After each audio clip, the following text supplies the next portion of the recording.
So I believe firmly that there's three people that. Now let me start this over again. Make sure I got a recording. I believe firmly that there's three people that know, four people rather, the truth. Oh, and yeah, I remember one of the other questions that the psychologist asked me. You know, asked me about the eating, the perfectionist, whether or not we go to counseling, relationship to the father. So the other question, oh gosh, don't tell me it just left me. I can't believe it just left me.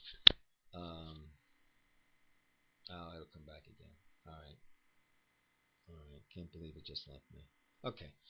Anyway, gosh, let's see where to go on from here. This is so mind blogging, and I've had to live with this. Okay. Oh, okay. Let's just go here and see what happens. Anyway, so then after I had spent all this time, I'm with this one psychiatrist. He ended up on the phone. We talked for, oh gosh, it must have been 2 hours.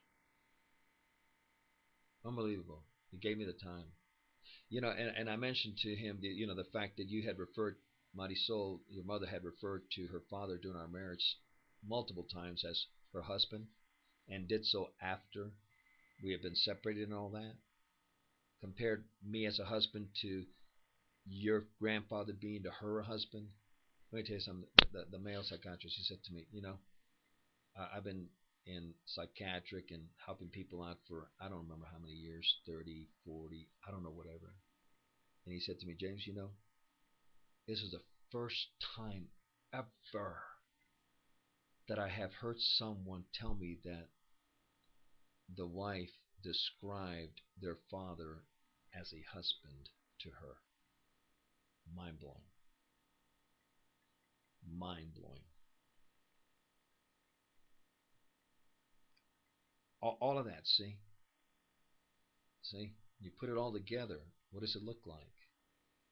What does it look like? A perversion, an abomination. And that's why right now I've been on the bed. My soul's got nobody male in her life right now. I'd be willing to bet on that. Well, let's put it this way. I mean, well, it doesn't matter, isn't her life? He has got, if she does, boy, has he got a surprise coming. That's for sure. And all I can say to that guy is, it's all your fault for her problems because you're a man. You're the male. Therefore, it's all your fault. You. Anyway, all right, let's keep going here. Anyway, so afterwards, then I went to you know, looking for someone who could interpret the dream of Katya and all that kind of stuff. And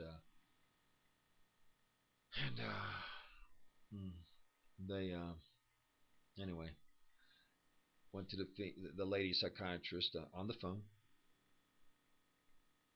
And described everything. And you know what? She says to me this, Jens, you know that wasn't her father that kicked you out of the home. I tell you, it blew me away. She came to the same conclusion. She said, you know that wasn't her father, don't you? And I said, yeah, I know. Another psychiatrist that I spoke to showed me that. I couldn't figure it out, but he showed me that he's actually that it was actually the lover kicking me out. And the lady psychiatrist said, yes, that is correct. It was the lover that kicked you out. A father would not have done that. A father would never have done that. Unbelievable. Mm, unbelievable. The third psychiatrist, same thing. This third one was also a lady. Same thing. Same conclusion. Same conclusion from every single person. After that one, I stopped trying to find somebody to tell me that no, that none of that lined up, that it wasn't true, that my wife was never sexually molested, that nothing pointed towards her father, that I was all in an imaginary world. I stopped because everywhere I went, it just solidified that it was the case. So what do you do? Unbelievable. That's the only way of putting it. Unbelievable. Now, oh boy. What else? I mean, gosh, there's just so much. It's so much. There's so much. Mm-mm-mm-mm. Oh, then it was the afterwards. Uh, Marisol tells me that her father had told her that I owed him money. I go, what the hell is he talking about? That I owed him money. Yeah, my father tells me that you owe him money. I said to her, wait a minute. Let me see if I get this straight. Your father is telling you, actually the lover, is telling you that I owe him money. But let me see if I get this straight. During the 14 years of marriage, around there, he never has the balls, the backbone, the character, the nothing to ever say anything whatsoever in any way, shape, or form. Come to me and say, you owe me this. How are you going to take care of it or whatever, this, that? Nothing, ever. No balls, no backbone, no character, no integrity, no nothing. But see, after the separation, it's you know, get that hammer out and put the stake in between and make sure the marriage does not become restored. So stick another stake into the marriage. Another one is first one is naturally the actual separation itself, caused by your parents, your grandparents, Ian. Then the next one is that can't have sex with my wife or she'll lose the house. Another stake, another stake, bang, bang, and now stake, drive it in there, drive it in there. And now it's that I owe him money, that I'm a thief. And I said, what money? 14 years of marriage, he's never mentioned that. So now it's another stake, another stake. Let's make sure this marriage does not get restored. Aha! Satanas!